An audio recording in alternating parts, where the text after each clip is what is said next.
श्रीगणेशाय नमः। अथ श्री नवग्रह पीडाहर स्तोत्रम्। सिन्दूरारुणरक्ताङ्गः कर्णान्तायतलोचनः सहस्रकिरणः श्रीमान्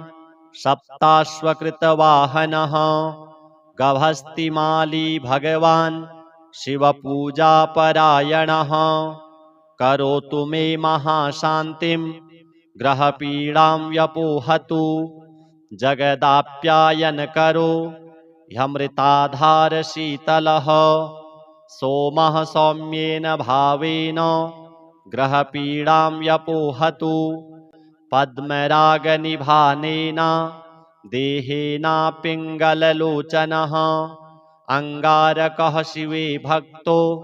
रुद्रार्चनपरायणः रुद्रसद्भावसम्पन्नो रुद्रध्यानैकमानसः ग्रहपीडाभयं सर्वं विनाशयतु मे सदा कुङ्कुमच्छविदेहेन चारुद्युत्करतः सदा शिवो भक्तो बुधः श्रीमान् ग्रहपीडां व्यपोहतु धातु चामीकरच्छायः सर्वज्ञानकृतालयः बृहस्पतिः सदा कालो मीशानार्चन तत्परः सोऽपि मे शान्तचित्तेन परमेण समाहितः ग्रहपीडां विनिर्जित्य करोतु विजयं सदा हिमकुन्देन्दुतुल्याभः सुरदैत्येन्द्रपूजितः शुक्रः शिवार्चनरतो ग्रहपीडां व्यपोहतु भिन्नाञ्जनचयच्छायः संरक्तनयनद्युतिः शनैश्चरः शिवे भक्तो ग्रहपीडां व्यपोहतु नीलाञ्जननिभः श्रीमान् सैहिकेयो महाबलः शिवपूजापरो राहु ग्रहपीडा व्यपोहतु धूम्राकारो ग्रहः केतुः ऐशान्यां दिशि संस्थितः वर्तुलोऽतीव विस्तीर्ण लोचनैश्च विभीषणः पलासधूम्रसङ्काशो ग्रहपीडापकारकः घोरदंष्ट्राकरालश्च करोतु विजयं मम खड्गखेटकहस्तश्च वरेण्यो वरदः शुभः शिवभक्तश्चाग्रजन्मा ग्रहपीडां व्यपोहतु एते ग्रहा महात्मानो महेशार्चनभाविताः शान्तिं कुर्वन्तु मे हृष्टाः सदा कालं हितैषिणः श्रीनवग्रह देवार्पणमस्तु। सिन्दूरारुणरक्ताङ्गः कर्णान्तायतलोचनः सहस्रकिरणः श्रीमान् सप्ताश्वकृतवाहनः गभस्तिमाली भगवान् शिवपूजापरायणः करोतु मे महाशान्तिं ग्रहपीडां व्यपोहतु जगदाप्यायनकरो ह्यमृताधारशीतलः सोमः सौम्येन भावेन ग्रहपीडां व्यपोहतु पद्मरागनिभानेन देहेना पिङ्गललोचनः अङ्गारकः शिवे भक्तो रुद्रार्चनपरायणः रुद्रसद्भावसम्पन्नो रुद्रध्यानैकमानसः ग्रहपीडाभयं सर्वं विनाशयतु मे सदा कुङ्कुमच्छविदेहेन चारुद्युत्करतः सदा शिवो भक्तो बुधः श्रीमान् ग्रहपीडां व्यपोहतु धातु चामीकरच्छायः सर्वज्ञानकृतालयः बृहस्पतिः सदा कालो मीशानार्चन तत्परः सोऽपि मे शान्तचित्तेन परमेण समाहितः ग्रहपीडां विनिर्जित्य करोतु विजयं सदा हिमकुन्देन्दुतुल्याभः सुरदैत्येन्द्रपूजितः शुक्रः शिवार्चनरतो ग्रहपीडां व्यपोहतु भिन्नाञ्जन च यच्छायः संरक्तनयनद्युतिः शनैश्चरः शिवे भक्तो ग्रहपीडां व्यपोहतु नीलाञ्जननिभः श्रीमान् सैहिकीयो महाबलः शिवपूजापरो राहु ग्रहपीडा व्यपोहतु धूम्राकारो ग्रहः केतुः ऐशान्यां दिशि संस्थितः वर्तुलोऽतीव विस्तीर्ण लोचनैश्च विभीषणः पलासधूम्रसङ्काशो ग्रहपीडापकारकः घोरदंष्ट्राकरालश्च करोतु विजयं मम खड्गखेटकहस्तश्च वरेण्यो वरदः शुभः शिवभक्तश्चाग्रजन्मा ग्रहपीडां व्यपोहतु एते ग्रहा महात्मानो महेशार्चनभाविताः शान्तिं कुर्वन्तु मे हृष्टाः सदा कालं हितैषिणः श्रीनवग्रह देवार्पणमस्तु। सिन्दूरारुणरक्ताङ्गः कर्णान्तायतलोचनः सहस्रकिरणः श्रीमान् सप्ताश्वकृतवाहनः गभस्तिमाली भगवान् शिवपूजापरायणः करोतु मे महाशान्तिं ग्रहपीडां व्यपोहतु जगदाप्यायनकरो ह्यमृताधारशीतलः सोमः सौम्येन भावेन ग्रहपीडां व्यपोहतु पद्मरागनिभानेन देहेनापिङ्गललोचनः अङ्गारकः शिवे भक्तो रुद्रार्चनपरायणः रुद्रसद्भावसम्पन्नो रुद्रध्यानैकमानसः ग्रहपीडाभयं सर्वं विनाशयतु मे सदा कुङ्कुमच्छविदेहेन चारुद्युत्करतः सदा शिवो भक्तो बुधः श्रीमान् ग्रहपीडां व्यपोहतु धातुचामीकरच्छायः सर्वज्ञानकृतालयः बृहस्पतिः सदा काल मीशानार्चनतत्परः सोऽपि मे शान्तचित्तेन परमेण समाहितः ग्रहपीडां विनिर्जित्य करोतु विजयं सदा हिमकुन्देन्दुतुल्याभः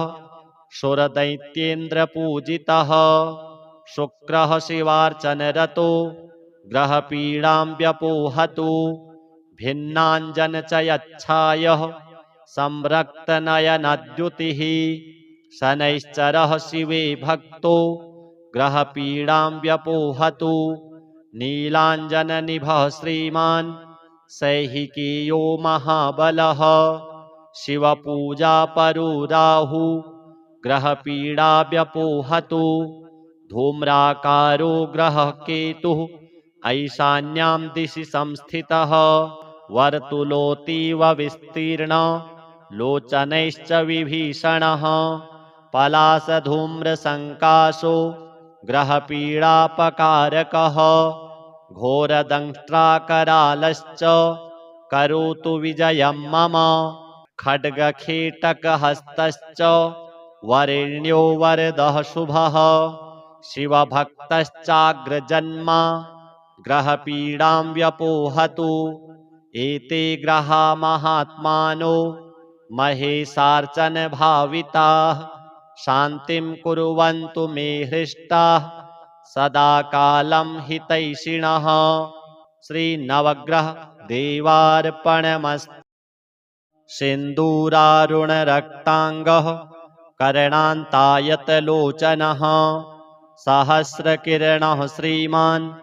सप्ताश्वकृतवाहनः गभस्तिमाली भगवान् शिवपूजापरायणः करोतु मे महाशान्तिं ग्रहपीडां व्यपोहतु जगदाप्यायन करो ह्यमृताधार शीतलः सोमः सौम्येन भावेन ग्रहपीडां व्यपोहतु पद्मरागनिभानेन देहेना पिङ्गललोचनः अङ्गारकः शिवे भक्तो रुद्रार्चनपरायणः रुद्रसद्भावसम्पन्नो रुद्रध्यानैकमानसः ग्रहपीडाभयं सर्वं विनाशयतु मे सदा कुङ्कुमच्छविदेहेन चारुद्युत्करतः सदा शिवो भक्तो बुधः श्रीमान् ग्रहपीडां व्यपोहतु धातु चामीकरच्छायः सर्वज्ञानकृतालयः बृहस्पतिः सदा काल मीशानार्चन तत्परः सोऽपि मे शान्तचित्तेन परमेण समाहितः ग्रहपीडां विनिर्जित्य करोतु विजयं सदा हिमकुन्देन्दुतुल्याभः सुरदैत्येन्द्रपूजितः शुक्रः शिवार्चनरतो ग्रहपीडां व्यपोहतु भिन्नाञ्जनचयच्छायः संरक्तनयनद्युतिः शनैश्चरः शिवे भक्तो ग्रहपीडां व्यपोहतु नीलाञ्जननिभः श्रीमान् सैहिकीयो महाबलः शिवपूजापरो राहु ग्रहपीडा व्यपोहतु धूम्राकारो ग्रहः केतुः ऐशान्यां दिशि संस्थितः वर्तुलोऽतीव विस्तीर्ण लोचनैश्च विभीषणः पलासधूम्रसङ्काशो ग्रहपीडापकारकः घोरदंष्ट्राकरालश्च करोतु विजयं मम खड्गखेटकहस्तश्च वरेण्यो वरदः शुभः शिवभक्तश्चाग्रजन्मा ग्रहपीडां व्यपोहतु एते ग्रहा महात्मानो महेशार्चनभाविताः शान्तिं कुर्वन्तु मे हृष्टाः सदा कालं हितैषिणः श्रीनवग्रह देवार्पणमस्तु सिन्दूरारुणरक्ताङ्गः कर्णान्तायतलोचनः सहस्रकिरणः श्रीमान् सप्ताश्वकृतवाहनः गभस्तिमाली भगवान् शिवपूजापरायणः करोतु मे महाशान्तिं ग्रहपीडां व्यपोहतु जगदाप्यायन करो ह्यमृताधार शीतलः सोमः सौम्येन भावेन ग्रहपीडां व्यपोहतु पद्मरागनिभानेन देहेना पिङ्गललोचनः अङ्गारकः शिवे भक्तो रुद्रार्चनपरायणः रुद्रसद्भावसम्पन्नो रुद्रध्यानैकमानसः ग्रहपीडाभयं सर्वं विनाशयतु मे सदा कुङ्कुमच्छविदेहेन चारुद्युत्करतः सदा शिवो भक्तो बुधः श्रीमान् ग्रहपीडां व्यपोहतु धातु चामीकरच्छायः सर्वज्ञानकृतालयः बृहस्पतिः सदा काल मीशानार्चन तत्परः सोऽपि मे शान्तचित्तेन परमेण समाहितः ग्रहपीडां विनिर्जित्य करोतु विजयं सदा हिमकुन्देन्दुतुल्याभः सुरदैत्येन्द्रपूजितः शुक्रः शिवार्चनरतो ग्रहपीडां व्यपोहतु भिन्नाञ्जनचयच्छायः संरक्तनयनद्युतिः शनैश्चरः शिवे भक्तो ग्रहपीडां व्यपोहतु नीलाञ्जननिभः श्रीमान् सैहिकीयो महाबलः शिवपूजापरो राहु ग्रहपीडा व्यपोहतु धूम्राकारो ग्रहः केतुः ऐशान्यां दिशि संस्थितः वर्तुलोऽतीव विस्तीर्ण लोचनैश्च विभीषणः पलासधूम्रसङ्काशो ग्रहपीडापकारकः घोरदंष्ट्राकरालश्च करोतु विजयं मम खड्गखेटकहस्तश्च वरेण्यो वरदः शुभः शिवभक्तश्चाग्रजन्मा ग्रहपीडां व्यपोहतु एते ग्रहा महात्मानो महेशार्चनभाविताः शान्तिं कुर्वन्तु मे हृष्टाः सदा कालं हितैषिणः। श्रीनवग्रह देवार्पणमस्तु। सिन्दूरारुणरक्ताङ्गः कर्णान्तायतलोचनः सहस्रकिरणः श्रीमान् सप्ताश्वकृतवाहनः गभस्तिमाली भगवान् शिवपूजापरायणः करोतु मे महाशान्तिं ग्रहपीडां व्यपोहतु जगदाप्यायनकरो ह्यमृताधारशीतलः सोमः सौम्येन भावेन ग्रहपीडां व्यपोहतु पद्मरागनिभानेन देहेनापिङ्गललोचनः अङ्गारकः शिवे भक्तो रुद्रार्चनपरायणः रुद्रसद्भावसम्पन्नो रुद्रध्यानैकमानसः ग्रहपीडाभयं सर्वं विनाशयतु मे सदा कुङ्कुमच्छविदेहेन चारुद्युत्करतः सदा शिवो भक्तो बुधः श्रीमान् ग्रहपीडां व्यपोहतु धातु चामीकरच्छायः सर्वज्ञानकृतालयः बृहस्पतिः सदा काल मीशानार्चन तत्परः सोऽपि मे शान्तचित्तेन परमेण समाहितः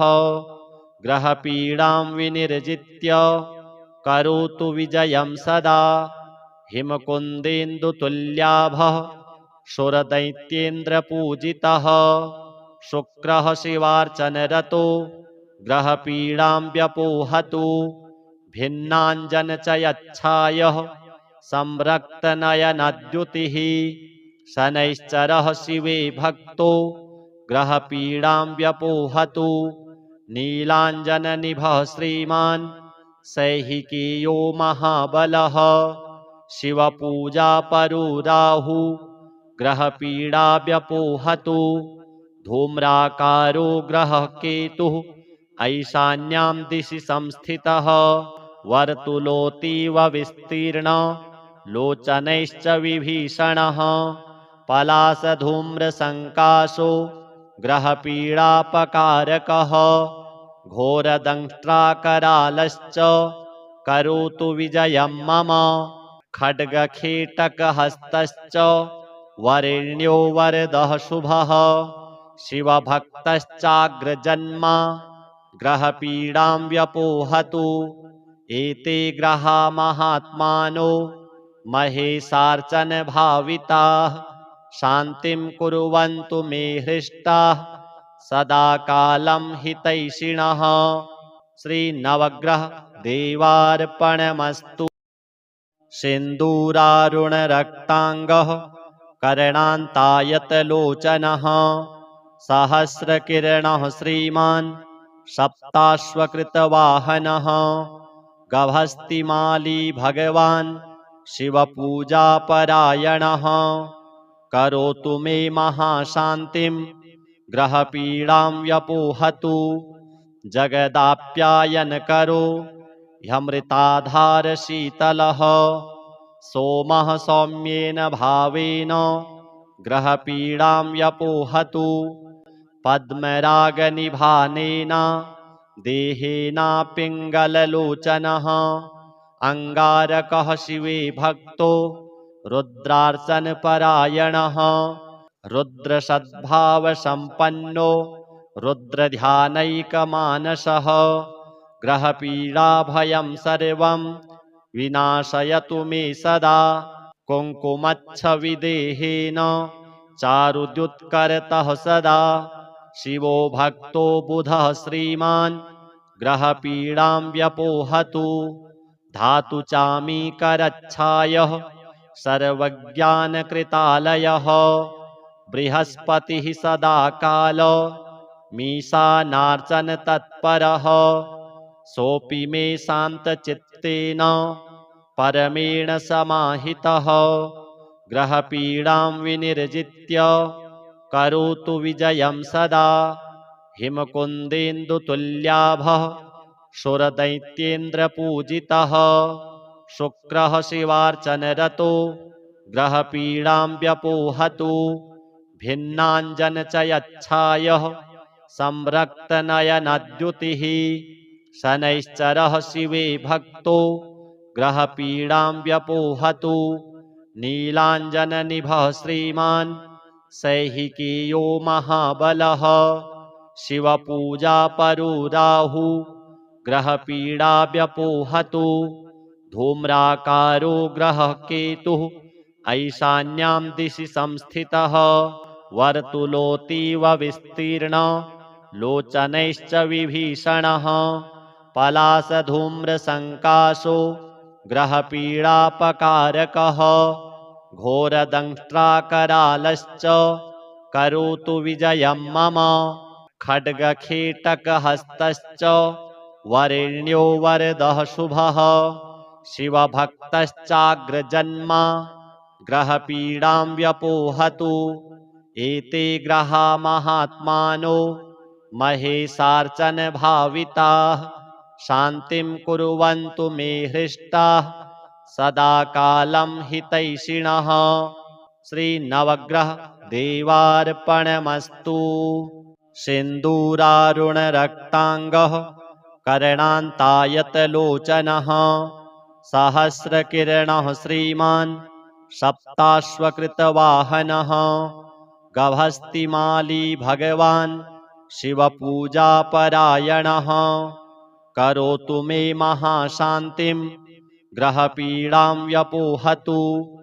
जगदाप्यायनकरो ह्यमृताधारशीतलः सोमः सौम्येन भावेन ग्रहपीडां व्यपोहतु पद्मरागनिभानेन देहेनापिङ्गललोचनः अङ्गारकः शिवे भक्तो रुद्रार्चनपरायणः रुद्रसद्भावसम्पन्नो रुद्रध्यानैकमानसः ग्रहपीडाभयं सर्वं विनाशयतु मे सदा कुङ्कुमच्छविदेहेन चारुद्युत्करतः सदा शिवो भक्तो बुधः श्रीमान् ग्रहपीडां व्यपोहतु धातु चामीकरच्छायः सर्वज्ञानकृतालयः बृहस्पतिः सदा काल मीशानार्चन तत्परः सोऽपि मे शान्तचित्तेन परमेण समाहितः ग्रहपीडां विनिर्जित्य करोतु विजयं सदा हिमकुन्देन्दुतुल्याभः सुरदैत्येन्द्रपूजितः शुक्रः शिवार्चनरतो ग्रहपीडां व्यपोहतु भिन्नाञ्जनचयच्छायः संरक्तनयनद्युतिः शनैश्चरः शिवे भक्तो ग्रहपीडां व्यपोहतु नीलाञ्जननिभः श्रीमान् सैहिकीयो महाबलः शिवपूजापरो राहु ग्रहपीडा व्यपोहतु धूम्राकारो ग्रहः केतुः ऐशान्यां दिशि संस्थितः वर्तुलोऽतीव विस्तीर्ण लोचनैश्च विभीषणः पलासधूम्रसङ्काशो ग्रहपीडापकारकः घोरदंष्ट्राकरालश्च करोतु विजयं मम खड्गखेटकहस्तश्च वरेण्यो वरदः शुभः शिवभक्तश्चाग्रजन्मा ग्रहपीडां व्यपोहतु एते ग्रहा महात्मानो महेशार्चन भाविताः शान्तिं कुर्वन्तु मे हृष्टाः सदा कालं हितैषिणः। श्रीनवग्रह देवार्पणमस्तु। सिन्दूरारुणरक्ताङ्गः कर्णान्तायतलोचनः सहस्रकिरणः श्रीमान् सप्ताश्वकृतवाहनः गभस्तिमाली भगवान् शिवपूजापरायणः करोतु मे महाशान्तिं ग्रहपीडां व्यपोहतु जगदाप्यायनकरो ह्यमृताधारशीतलः सोमः सौम्येन भावेन ग्रहपीडां व्यपोहतु पद्मरागनिभानेन देहेना पिङ्गललोचनः अङ्गारकः शिवे भक्तो रुद्रार्चनपरायणः रुद्रसद्भावसम्पन्नो रुद्रध्यानैकमानसः ग्रहपीडाभयं सर्वं विनाशयतु मे सदा कुङ्कुमच्छविदेहेन चारुद्युत्करतः सदा शिवो भक्तो बुधः श्रीमान् ग्रहपीडां व्यपोहतु धातु चामीकरच्छायः सर्वज्ञानकृतालयः बृहस्पतिः सदा कालो मीशानार्चन तत्परः सोऽपि मे शान्तचित्तेन परमेण समाहितः ग्रहपीडां विनिर्जित्य करोतु विजयं सदा हिमकुन्देन्दुतुल्याभः सुरदैत्येन्द्रपूजितः शुक्रः शिवार्चनरतो ग्रहपीडां व्यपोहतु भिन्नाञ्जनचयच्छायः संरक्तनयनद्युतिः शनैश्चरः शिवे भक्तो ग्रहपीडां व्यपोहतु नीलाञ्जननिभः श्रीमान् सैहिकीयो महाबलः शिवपूजापरो राहु ग्रहपीडा व्यपोहतु धूम्राकारो ग्रहः केतुः ऐशान्यां दिशि संस्थितः वर्तुलोऽतीव विस्तीर्ण लोचनैश्च विभीषणः पलासधूम्रसङ्काशो ग्रहपीडापकारकः घोरदंष्ट्राकरालश्च करोतु विजयं मम खड्गखेटकहस्तश्च वरेण्यो वरदः शुभः शिवभक्तश्चाग्रजन्मा ग्रहपीडां व्यपोहतु एते ग्रहा महात्मानो महेशार्चन भाविताः शान्तिं कुर्वन्तु मे हृष्टाः सदा कालं हितैषिणः। श्रीनवग्रह देवार्पणमस्तु। सिन्दूरारुणरक्ताङ्गः कर्णान्तायतलोचनः सहस्रकिरणः श्रीमान् सप्ताश्वकृतवाहनः गभस्तिमाली भगवान् शिवपूजापरायणः करोतु मे महाशान्तिं ग्रहपीडां व्यपोहतु जगदाप्यायनकरो ह्यमृताधारशीतलः सोमः सौम्येन भावेन ग्रहपीडां व्यपोहतु पद्मरागनिभानेन देहेना पिङ्गललोचनः अङ्गारकः शिवे भक्तो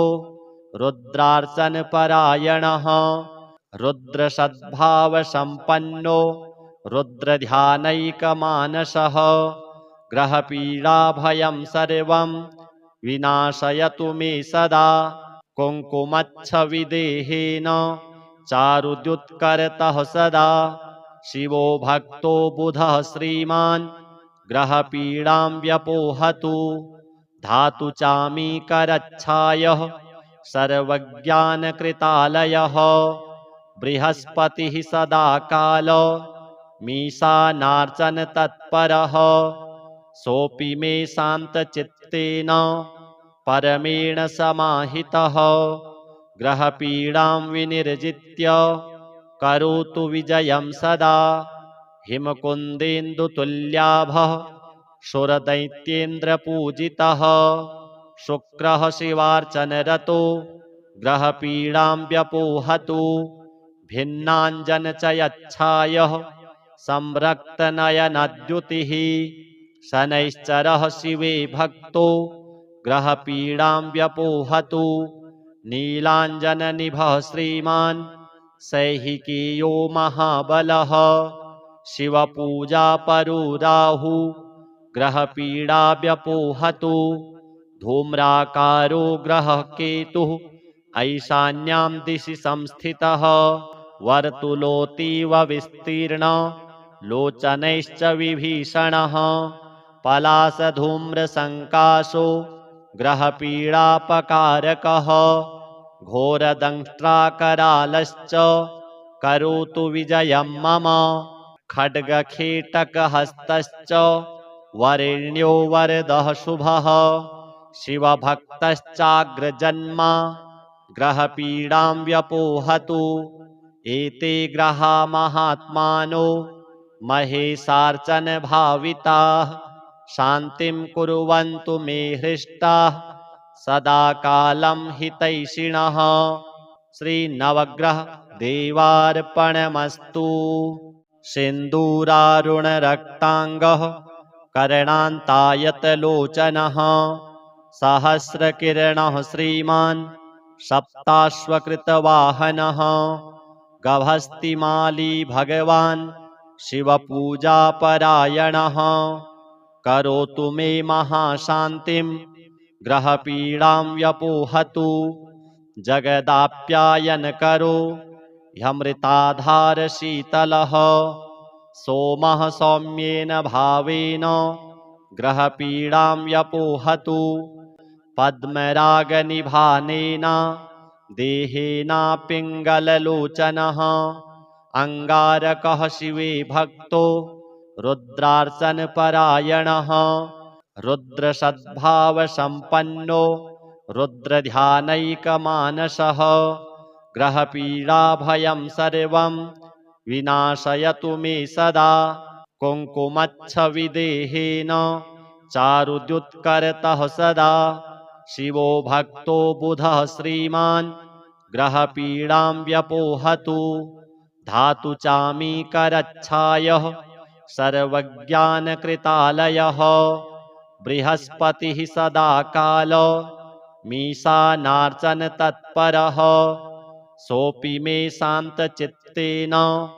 परमेण समाहितः ग्रहपीडां विनिर्जित्य करोतु विजयं सदा हिमकुन्देन्दुतुल्याभः सुरदैत्येन्द्रपूजितः शुक्रः शिवार्चनरतो ग्रहपीडां व्यपोहतु भिन्नाञ्जनचयच्छायः संरक्तनयनद्युतिः शनैश्चरः शिवे भक्तो ग्रहपीडां व्यपोहतु नीलाञ्जननिभः श्रीमान् सैहिकीयो महाबलः शिवपूजापरो राहु ग्रहपीडा व्यपोहतु धूम्राकारो ग्रहः केतुः ऐशान्यां दिशि संस्थितः वर्तुलोऽतीव विस्तीर्ण लोचनैश्च विभीषणः पलासधूम्रसङ्काशो ग्रहपीडापकारकः घोरदंष्ट्राकरालश्च करोतु विजयं मम खड्गखेटकहस्तश्च वरेण्यो वरदः शुभः शिवभक्तश्चाग्रजन्मा ग्रहपीडां व्यपोहतु एते ग्रहा महात्मानो महेशार्चनभाविताः शान्तिं कुर्वन्तु मे हृष्टाः सदा कालं हितैषिणः श्रीनवग्रह देवार्पणमस्तु।